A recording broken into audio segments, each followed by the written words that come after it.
Hal-hazırda videoda gördüyünüz şagirdə kompüterdən istifadə bacarıqlarını öyrətməyə çalışırıq. Atilla,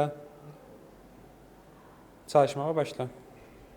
Atilla ona verilmiş hazır mətndən istifadə edərək klaviatura üzərində olan hərflər və işarələrin düzgün yerlərini öyrənməyə çalışır. Buradakı məqsədimiz şagirdə əl yazısı ilə verilmiş istənilən mətni kompüterə köçürməsi və digər kompüter bacarıqlarına sahib olmasıdır. Proqramın tədrisində mərhələli yardım tədris metodundan istifadə edilir.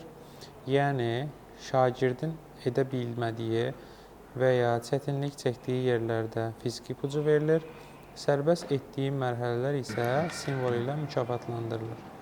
Prosesin gedişindən və inkişafından asılı olaraq ipucu, növbə və simvol sistemi tədris prosesindən tədricən geri çəkilir və beləliklə şagird bacarığa sərbəst bir şəkildə yiyələnir.